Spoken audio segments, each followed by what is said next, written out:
watch this. Death at the hands of the last person he would suspect. Blues Creek in northwest Gainesville, Florida, seemed like a safe place for Paul Quant Sr. to settle down. He lived there for many years, and he seemed to be living a quiet and cheerful life. He was described by many who knew him as a kind-hearted gentleman who always saw the best in people, no matter who they were. On the night of January the 9th, 2012, however, the idyllic vision of his safe neighborhood was shattered when the 78-year-old disabled Navy veteran became the victim of a violent home invasion. The investigators described the scene as nothing short of horrific. There was blood all over the carpet. It's censored. Quant Sr. was left bruised and bloodied, but he managed to get to the home of his neighbor, Virginia Grissom, to beg for help. Bear in mind, during this phone call to 911, Paul is slowly bleeding to death and is in an indescribable amount of pain. And it's remarkable to see that he still had the courage and bravery to go out and find help. 911, what's the emergency? My next door neighbor is chopped up. Oh my God, he's in his wheelchair. He's been my neighbor for 8 years. What's his name, ma'am? His name is Paul Quant. They're calling. We're getting you some help. Just stay on the line. Stay with him. Okay, they're coming to your house as fast as they can. Tell me exactly what happened. He's banging on my door. He's covered in head to toe. And blood. Jesus Christ. They tied him up. Okay. He is being away from home. How many people broke into his house? How many people, Paul? Well, this girl and a guy. Oh my God. A man and a woman. Can you ask him when they left his house? About 30 minutes ago, he thinks. What did they want? They cleaned his safe out. And they stole his Cadillac. A white Cadillac Eldorado. His single bedroom were attached. Okay. Oh, I know. Oh, 2 men have been acquitted? Let's go. Bro. 2 men acquitted in an alleged plot to kidnap Michigan Governor Gretchen Whitmer. Do you want to know why they got acquitted? Because the FBI treated them like they normally would treat fucking, you know, Muslim people that they would like bait into fucking committing or setting up acts of terror. Straight up. After we saw those text messages, at first I was suspicious. But after we saw those fucking text messages, after they came out in the court proceedings, I was like, this is entrapment. 100%. The overwhelming majority of the conversation was guided by the fucking assets, dude. You can't do that. No, this doesn't mean plotting political violence is legal and cool, okay? You are completely misunderstanding this. No, this is yet another fucking instance where the FBI thoroughly fucked this up.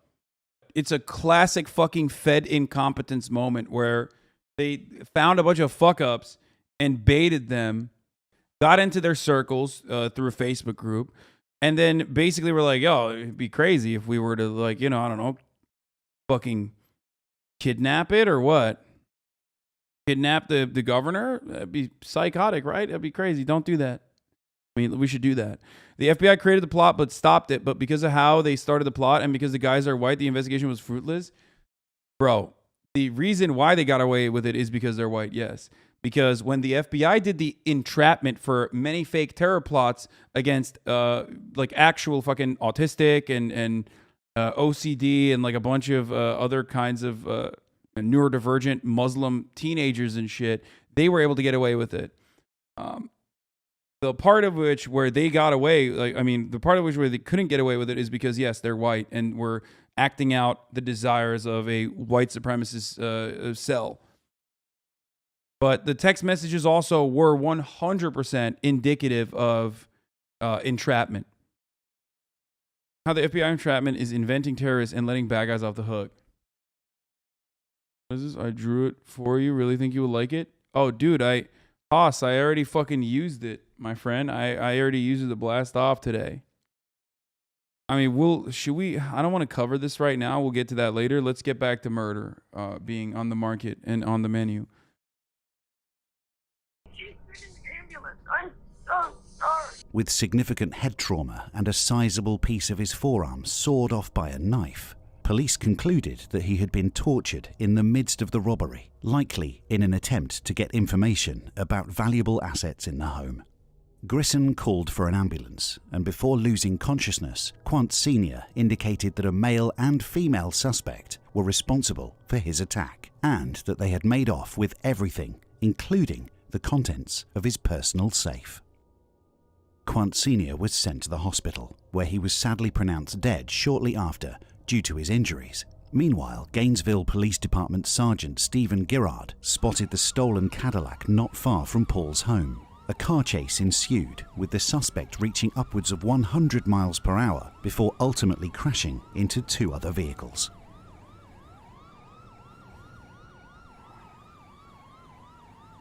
Have there ever been any ops that have been mostly feds and even the feds didn't know?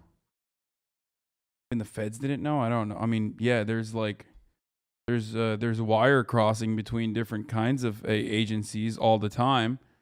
You hear about it. I mean, there's like movie examples of it as well, where you have like the ATF conducting an investigation, and then you have like an undercover CIA agent involved in that investigation. So that kind of stuff happens from time to time. But there have been cases of feds selling drugs and feds buying drugs, and they arrest each other. Autokusi, yeah. Okay, well.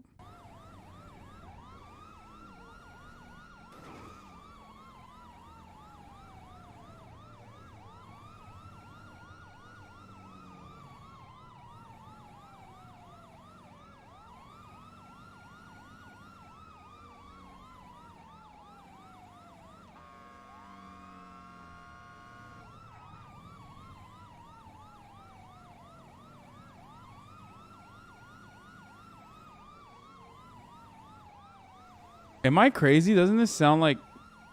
You think they added the Grand Theft Auto sound because they didn't have sound on it? Because it literally sounds like Grand Theft Auto sound.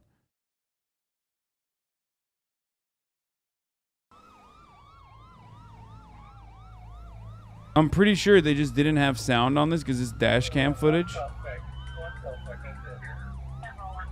Yeah. The suspect was searched by police, who found many objects linking him to the crime, including a stun gun, bloody duct tape, and bloody latex gloves.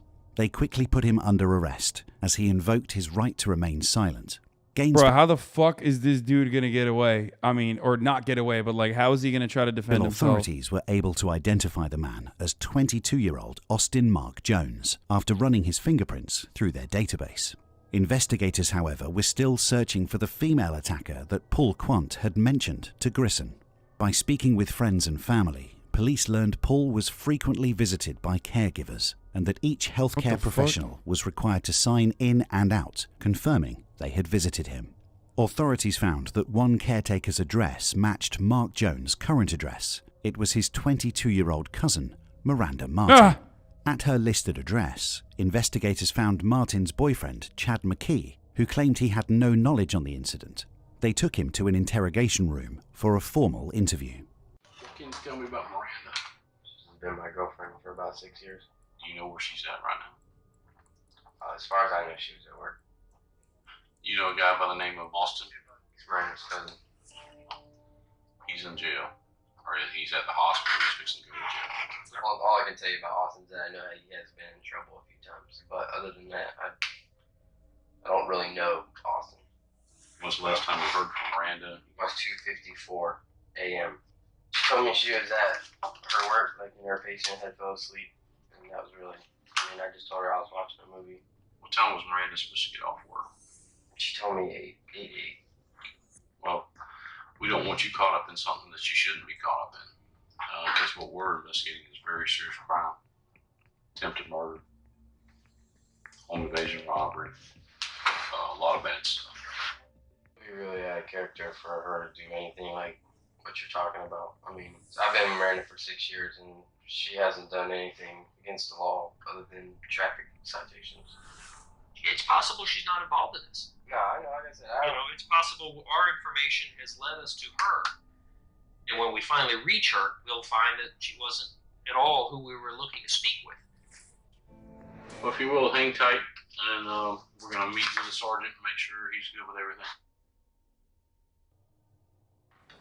Listen, dude, I don't know what you told them and all this kind of stuff and everything, but This is kind of an inviting ass fucking interrogation room, by the way.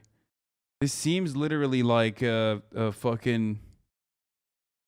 Seems like a Twin Peaks ass interrogation room. I find it hard to believe that she's been your girlfriend for several years, and you don't know anything. I mean, what are you asking me if I think that my girlfriend? I think that she asked you about it. She mentioned it in front of you. I'm just as shocked as you are to find out that you guys are knocking on my door at whatever time, asking me if my girlfriend's committed attempted murder. Well, she had to go to work, is what she told me. You just talked to her manager. She said she's not working today. Not at all. Why is she lying now about going to work? Your guess is as good as mine. At first, the detectives were adamant that Chad knew what his girlfriend did and was trying his best to cover for her.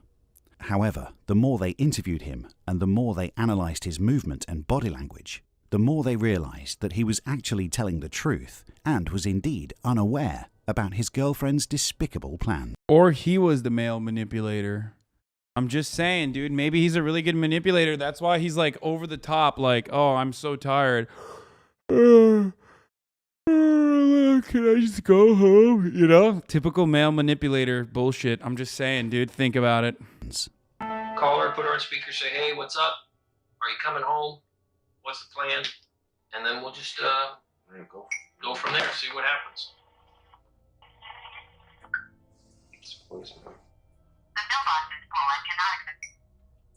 I don't think she's gonna pick up. If Miranda was in trouble, if she couldn't come home to you, what was she? Her mom. What's her name? Kathy Martin. The detectives decided to visit Miranda's mother's house in Fort White in order to question her about her daughter's whereabouts, where they surprisingly found Miranda there, hiding out in one of the rooms. Both Miranda and her mother, Kathy Jones Martin, were brought in for questioning. They were... Bro, I'm sorry. That's just bad vibes, dude. I mean, that's like... Yo, I see this. I'm like, you did it. Okay? I don't know what you did, but you did something. Sorry, it's just... I don't know what it is. You did something, though. We got to figure it out. That's guilty. Both Miranda and her mother, Kathy Jones Martin, were brought in for questioning. They were placed in two... I literally have goosebumps, dude. I have goosebumps from that.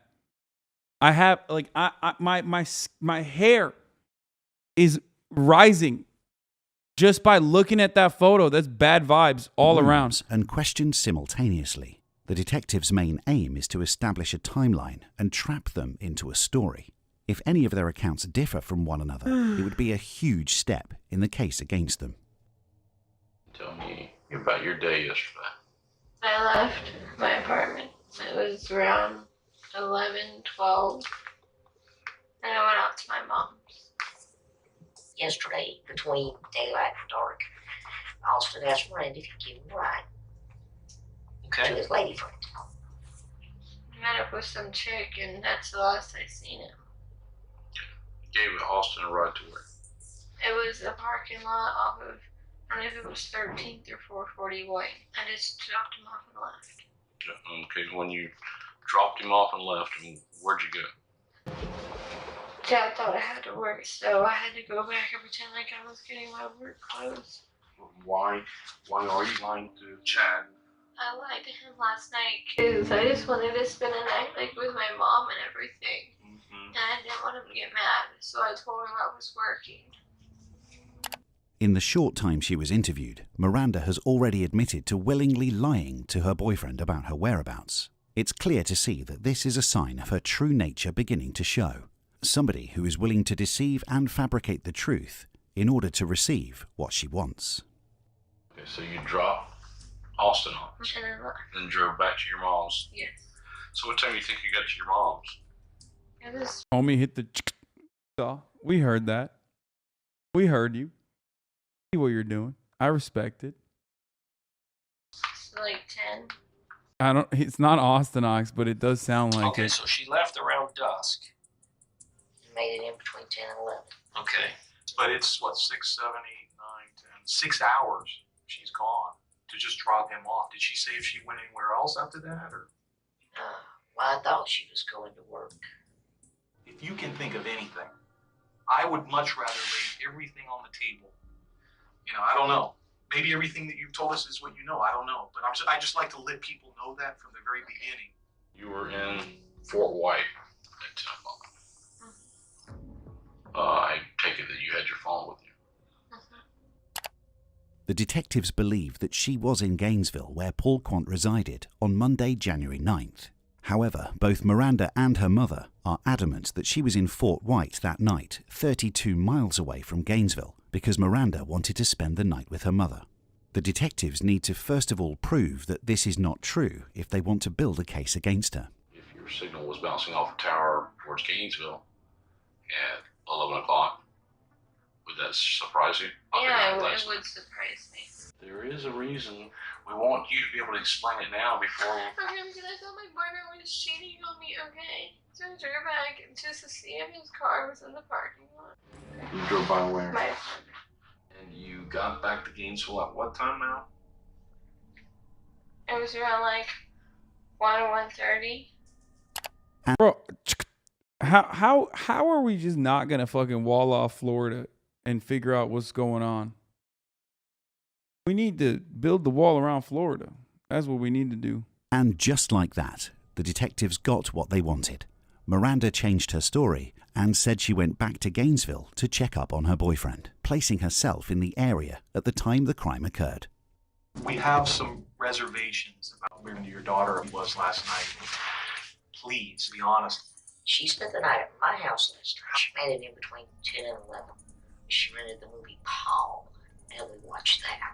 Miranda's mother, however, continued to stick to the story, pleading that her and her daughter were together the whole night.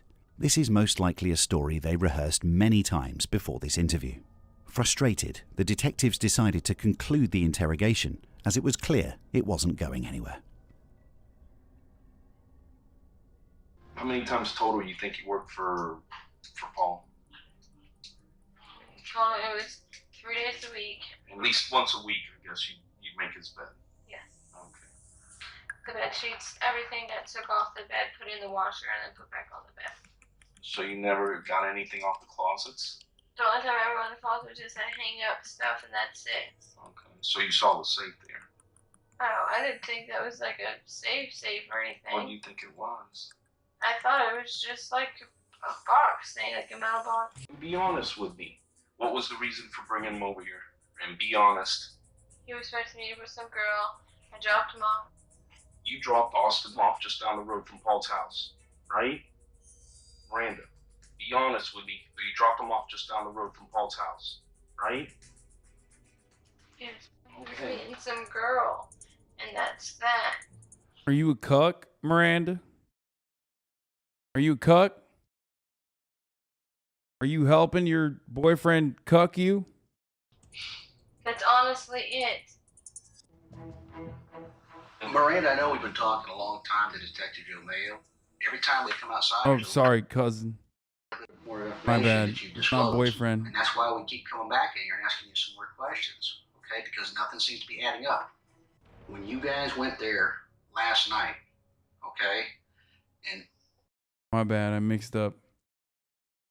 My bad, boys. I mixed up boyfriend and cousin. Okay, not gonna make Florida jokes. Okay, let's just when continue. you guys drove up there, you know, whatever you planned to do, did you expect it to unfold the way it unfolded? Did you expect Austin to act like that? Miranda, this is important. Things changed, right? Things changed, right? Yes, sir. I thought you were just gonna scare him, just not hurt, just scare him. Finally, an admission that she did indeed drop Austin off at Paul's house with the intent to make contact with Paul and not for Austin to see a girl. At this point, both the detectives and Miranda it's know over there's at that no point. turning back from this. The truth is almost out. So what was Austin's new plans now? I guess he just wanted everything. I haven't seen everything that he's got, so you tell me what everything is. What does he want from Mr. Paul? I didn't care about what he got or anything. Like, I didn't even want Austin to go in the first place. But he did go, and you knew he was going there to scare him. Brenda, did he tell you to wait for him? I waited for him down the street where there was like a house for rent. It must have been hell waiting. Did you ever go in the house just to see what was going on to get him? Did you try to stop him? I was only at like past the doorstep for a little while, and I froze. Okay. She has now admitted that she was in Paul Quant's residence at the same time as Austin. However, she's trying her best to distance herself from the brutality of the crime that occurred by only showing peripheral complicity in the crime. In order to charge her for her involvement, the detectives need more admissions from Miranda. You're just standing there, right? Were you in shock? Did you hear Mr. Paul yell for help? I couldn't hear anything. It was. Miranda, what was he saying? It was just. Honestly, I just couldn't hear anything. What time last night did you go over to Mr. Paul's house? Between 9:30 and 10. Between 9:30 and 10. And who went? Austin went first, and then I followed. Austin rang the doorbell, and the next thing you know, he just pushes it open. Did Mr. Paul see you? I mean, this is just like bi-sitting. Okay, chat. A classic. Bro, that is the straight Vegeta hairline. Straight. Like, that is Vegeta. I've never seen that outside of an anime. Look, I don't know what the fuck's going on. I feel like I do it. Anyway, my man's got the straight V up in here. I'm all right. Let's continue. I don't think he had a chance after Austin just pushed him. Do you follow him into the... you follow Austin in? Yes, so I was standing like at the edge. He was like, throw that mask at me, put this on.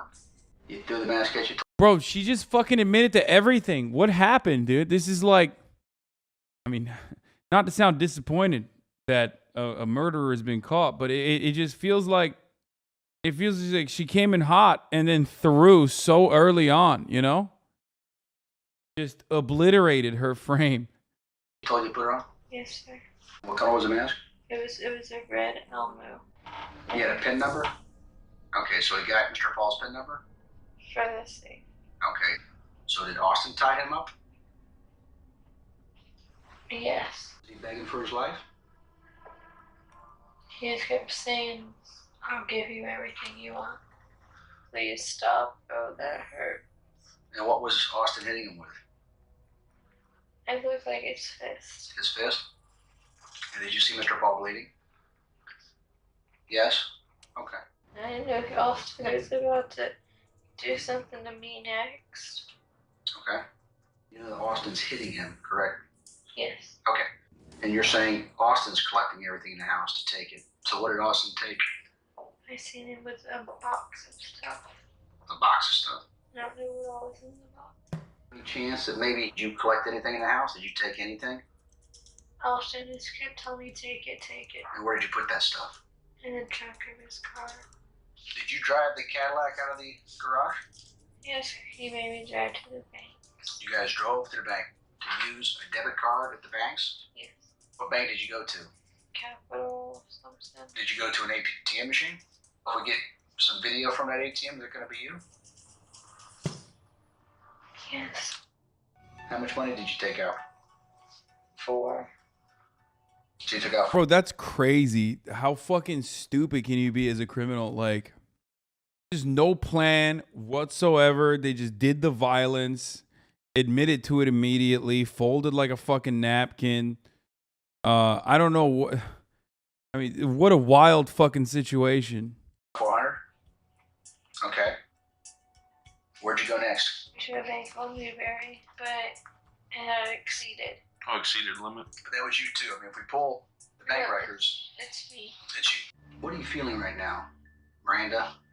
Are you Bro, what's it like to interrogate a manipulator? More like, what's it like to fucking interrogate someone who tells you the crimes immediately? Like, this person caused horrific crimes, like did horrific shit, only to like immediately fucking fold and basically admit everything. What the fuck? In the whole entire world, and I let something bad happen to somebody that didn't deserve it, and I should have stopped it. After the interview was concluded, it was obvious to the detectives that she was involved in the crime just as much as Austin was, even though she tried to paint a picture that she was a victim in this and that she was being forced by her cousin Austin the whole time.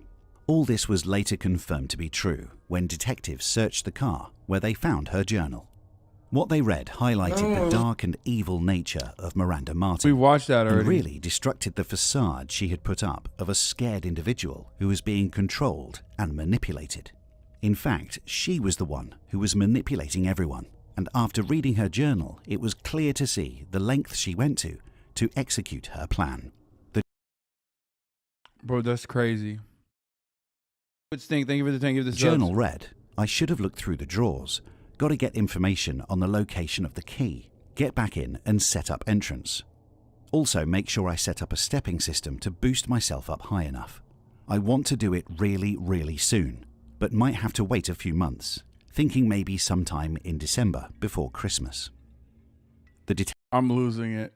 Bro, but this is not what's it like to be... We got manipulated, okay?